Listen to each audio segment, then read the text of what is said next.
A former deputy national chairman of the People's Democratic Party, Bode George, has criticized the economic policies of President Bola Ahmed Tinubu, which he said are hurting Nigerians. Speaking at a news conference in Lagos on Monday, George said the 100 days of the Tinubu administration have brought hardship on the generality of Nigerians.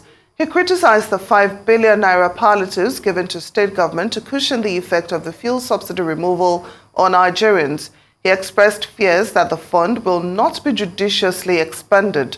The PDP Board of Trustees member also cautioned the administration in its foreign policy, especially as it relates to the coup in Niger Republic and Gabon.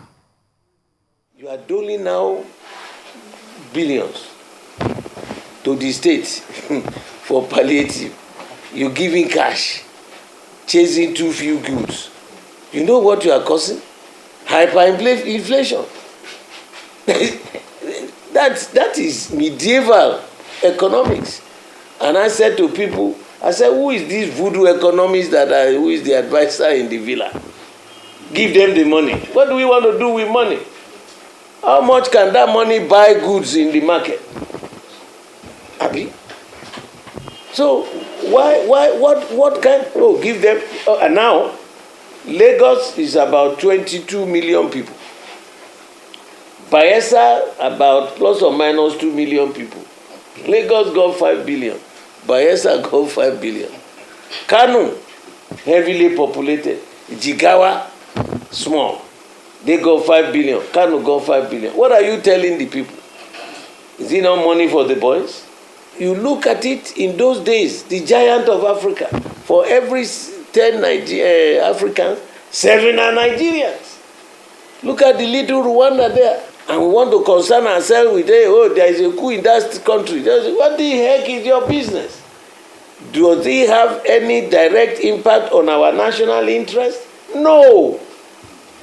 All the arsenal that we have towards Nigeria and make life more meaningful to our people, make education easy for our people, make agriculture cheap for the people, make transportation cheap for the people, impact positively on them. The British also went through, many countries in Europe went through all this wahala. You know what they have done? The government promised that rather than giving cash to them, government has said, we will take 50% of your bill for your energy consumption per house. That's direct. Rather than giving one state governor 5 billion naira. To do what? Are we coming back next? And that money, we were told, was borrowed. Also, former Deputy National Chairman of the People's Democratic Party, Chief Bode George, well, he cautioned the judiciary against encroaching on the people's right to determine election outcomes. He expressed concern that instead of upholding the people's will, the judiciary has assumed the role of deciding election winners rather than instructing the Independent National Electoral Commission to conduct new elections until true winners emerge. Well, Bode George is a former military governor of Old Ondo State, and he asserted that the current situation resembles a government of the judiciary, by the judiciary, for the judiciary. He also emphasized that the judiciary's role is to ensure fairness and justice and not to select winners. To further reiterate, Bode George joins us now live on Newsday. Thank you so much for joining us, Chief Bode George, on Newsday. Well, it's my pleasure to be part of the national discourse. It's good to see you again, as always, sir. Well, we are on the eve of the judgment of the Presidential Petition Tribunal. You've already given us your thoughts on how the judiciary plays into politics and our democracy.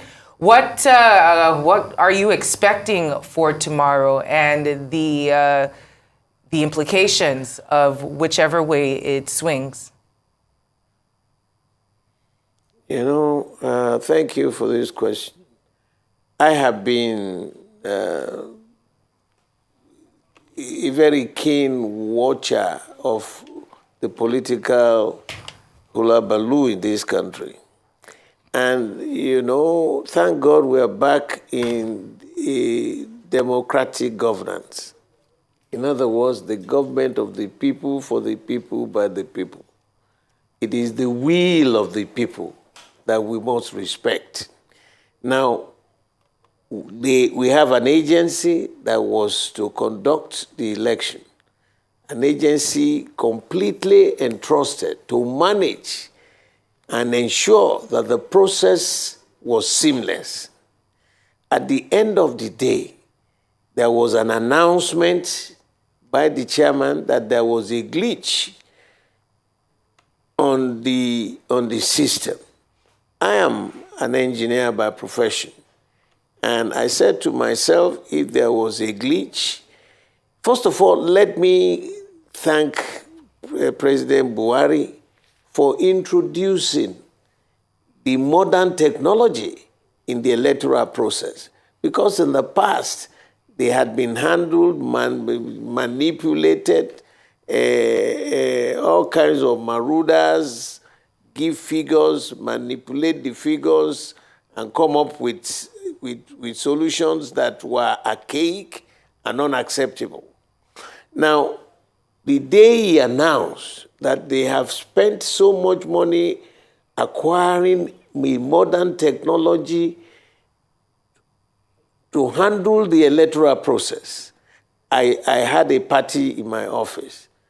I was so thankful and so grateful that we are going to lift from the doldrums of hell to the civilized level of civility. But what happened? We started, he tested, there was a test run in Anambra, no problem. And there was another one in Ekiti, no problem. There was another one in Osun State, using the same modern technology. Now, he then announced just before the election that they had done a test run. I was so happy. On the day now of the election, on the D-Day, the 8th hour, you announced to the world that there was a glitch. I felt so mortified, beyond words, angry beyond words, because that's my specialization in the military. You know, so I said, glitch? Eventually, they resorted back to the old archaic system where you now had a load of people manipulating results, and you had all the things that they said during the tribunal. And I want to appeal. I don't know, I'm not a lawyer, but I have my common sense. And I am, you know, asking purely on moral suasion purposes. Democracy is about the will of the people, the government of the people, for the people, by the people, selecting the choice of who should be president, who should be governor, who should be senator, who should be House of Rep member, or should never be through the courts. You know, in this setup, there are three arms of government.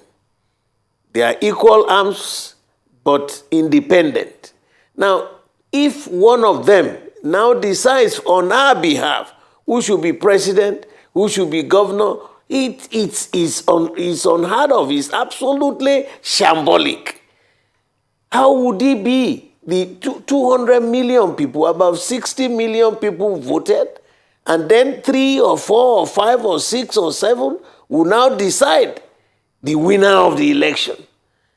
I don't know whatever grammar and these same people live in our society, the lawyers and all that, playing and getting humongous amount of money for displaying and telling us about the technicalities, the what. What we know for real is that the election was shambolic. It did not go through the process as defined by the law. It did not go through the process as defined by the INEC themselves. So I am hoping that the Almighty God will work in the minds of these judges, to come up, tell INEC. INEC is the moderator of the election. Go back and redo the election to make sure the process is just, the process is fair, and the process is justifiable. If they cannot meet it, sack them and get new people to manage the election. But for judges to decide on the will of the people, or through whatever grammar they will give us, will be setting this nation back. You forgot the 12 two-thirds saga? When we had 19 states, they came up with stories about how 12 two-thirds should be about two-thirds of a state or not a state, all kinds of technicalities. Where did that lead us as a nation? Let's get off from this doldrum of hell and go to join the civilized people in the world. God has so given this nation so much. Mineral resources in every part, human resources in every part. Look at all developed countries in the world. You hear about Nigerians who are experts here, experts there. They are all over. Why can't we do something for ourselves? Why? I get mortified. I get so angry. What is going on? Why are we drifting? Because of personal ambition, personal aggrandizement at the expense of the millions of people. You need to walk the streets of every state and see squalor, and see poverty, and see anger in the faces of the people. All because of an ambition of one or two people? No. We can't continue like this. Look at in Kenya. They had an election. George, they went back to the court. Please allow me to interrupt you. You know, it's quite interesting that you're having second thoughts about the judiciary now when it had favored your party in the past. Yeah. You recall this same judiciary favored your party when it upheld the very flawed election that brought Umaru Musa Yar'Adua to power in 2007. You did not express reservations at that time. And it's also standard practice all over the world, you know, for the judiciary to arbitrate, you know, or intervene in election disputes. So why change the rules at this time? You know, you are looking at it in a very myopic aspect. The fact that it happened at that time, does that mean we should continue? We saw the effect. All I am saying at my age now, since Shagari's period, we had never handled. At that time, there was no modern technology to run elections. People manipulated the results. And all of them, on all sides, have agreed that that was what they did. You are telling me now, because we did something wrong about 10, 20 years ago, we should continue? No.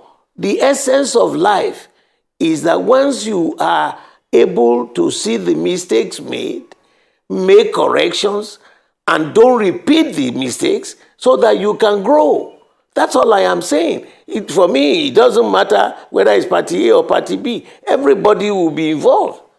Let us do what is right. We had bought the best of technology to manage the process of election. So whether you said we didn't complain at that time, maybe we didn't know. Now we have seen the effect. Why should few people decide on who should be the president? I'm not talking, I don't know what will happen. We disagreed completely with the electoral process. Let us do something that is sane. Let's do something that is acceptable in a civilized environment. We are not proving the grace that God gave this country. Go every nook and cranny of Nigeria. Ask for professor of any field. You will see them more than enough that we can sell to other African countries. Why can't we manage ourselves? I am telling these justices, don't turn democracy into the government of the judiciary, for the judiciary, by the judiciary. Let the will of Nigerians prevail. Millions left their homes. There was a lot of campaign, a lot of physical effort, a lot of human effort, a lot of money expended, convincing people. And now the managers of the electoral process came out and told us that, oh, there was a glitch. We should reverse back to the old system which had been condemned by everybody. I was happy, I told you, when General Buhari introduced the new technology. This man had a test run in Anambra, a test run in Ekiti, a test run in Osun. And he told us that they had done a national test run and everything was ready. And on that D-Day and the 8th hour, you now came up and said there was a glitch. And the manufacturers of the equipment said, and I quote, that there was no glitch, that we switched off the system. And I'm saying, if that is the case, is this the time to now declare A winner, B loser, or whatever? And Nigeria will remain. But will we remain united? Will we remain that nation of pride, the giant of Africa, a model for other Africans? No. Let's do what is good in the interest of these younger generations that are coming. The fact that you made a mistake in the past, does it mean you should continue to make it? Then you will never develop. You will never grow. There is so much anger in the land. And the same, the methodology of managing the palliatives is by giving cash. The first lesson you learn in an economic class is, if there is too much money chasing too few goods, hyperinflation. Simple and factual. So I am addressing this issue not based on any political party. My party, yes, is PDP. I'm not saying declare us or declare B, declare C. You have the INEC themselves came that 33%. They were at the 3% collation when they were directed to go and announce. That in itself should send everybody packing. Nobody should interfere. Allow the process to run. No interlopers, no manipulators. That's all I'm saying. All right. I'm not, the fact that it happened during Yaradua's time, 2007, this is 2023. We continue in that wrong route, it can be well. So let us fear God. Let us remember the millions that are suffering now. Anybody elected will remember, if the process is genuine, will remember that, so much from my constituency, they voted for me. Well, what is public office? What is governance? The utilization of the resources of the land for the benefit of the people. Well, fair enough. Well, fair enough. Secondly, Chief George, democracy. Allow me to interrupt you. I apologize. Please allow me to interrupt you of the people. For the sake of time. If you now say something was mismanaged, it was not done properly, you don't decide now. Because of that, you give to A and say B doesn't have. No. Allow the system to decide. Let the will of the people. We can spend billions and billions of money to ensure that those who will be declared winners are the genuine winners wanted by the people, not by a few justices. All right, Chief George, it seems we're having some communication issues. We will be right back to pick up with the interview right after this break. Stay with us.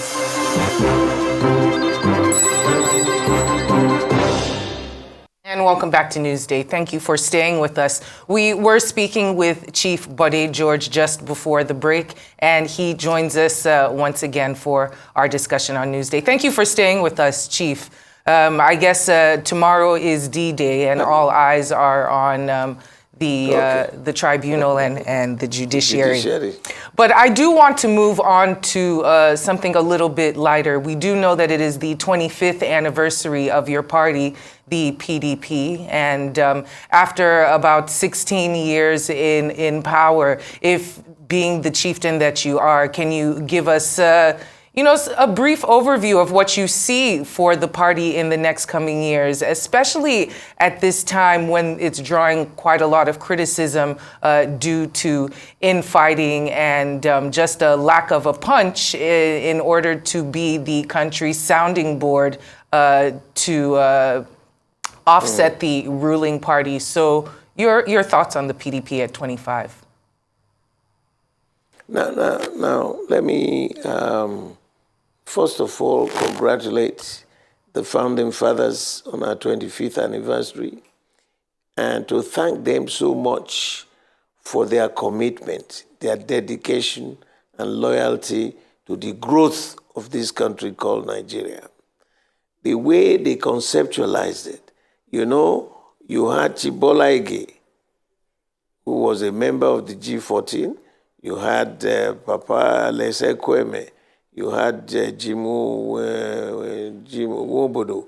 You had Baba Solomon La. You had Alhaji Siroma, Alhaji Bamanga Tuku, Alhaji Rimi, and so many others who politically in the First Republic didn't see eye to eye. They could not sit down in any room discussing politics. But they came together in the interest of Nigeria. The concept they brought up was a unifying concept. It's a concept that guaranteed commitment, involvement of every tribe, whether you are a big tribe or small tribe. They involved everybody. That was the only party till now that has the full colors of this country, from the swampy forest to the savanna regions in the north. But what happened? They came with a concept which we adopted, and that gave us the gusto to run this country for about 16 years. They divided Nigeria into 6 geopolitical zones. Because before, the majority had their way and minority were mere onlookers. But they said, no, that didn't work. There was perpetual friction in the First Republic. But now, they created 6 geopolitical zones. That is not in our constitution. The Northwest, the Northeast, North Central, Southwest, Southeast, South-South. And also came up with 6 top positions. The president, the vice president, the senate president, the speaker, the secretary to government, and the national chairman of the party, making 6 zones, 6 top positions. Every zone will go home with one position or the other. Because you can't be a member of an organization and then you are just mere onlookers.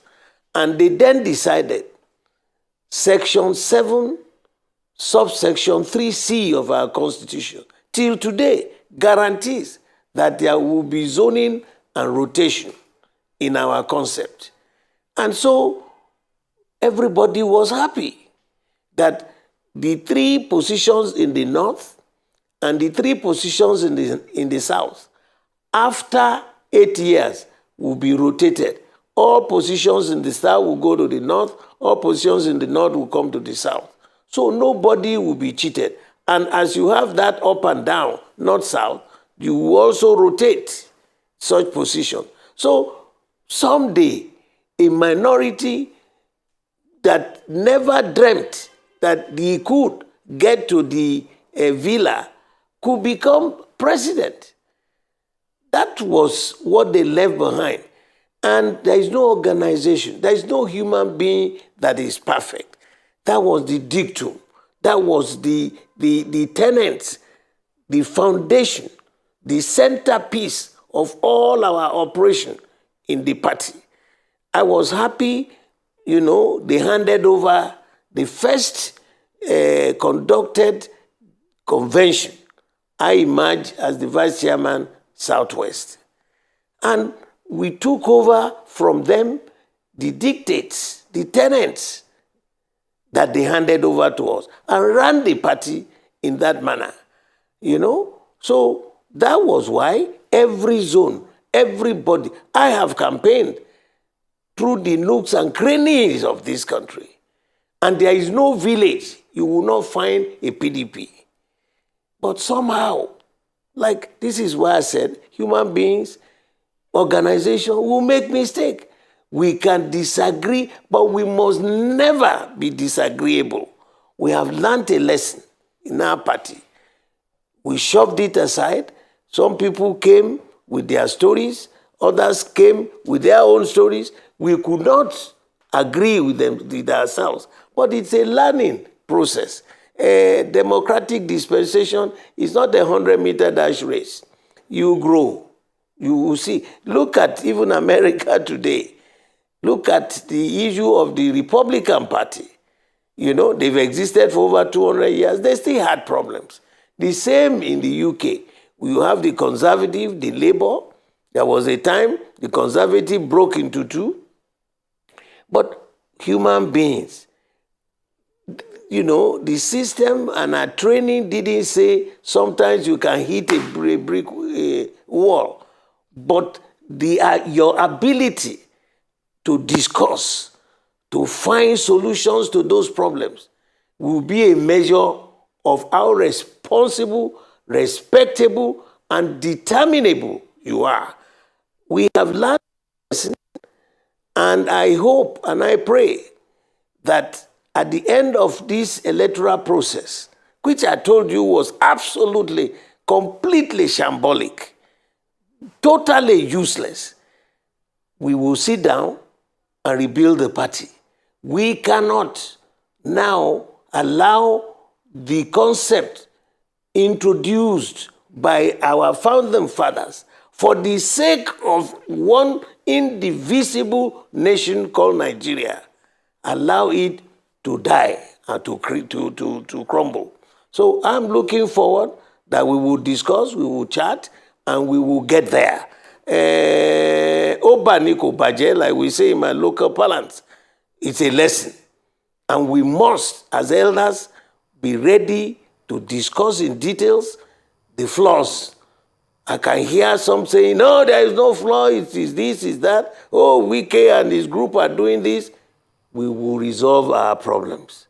This is one party, the first Nigerian political party that wears the full colors from the swampy forests of this country to the savannah regions in the north.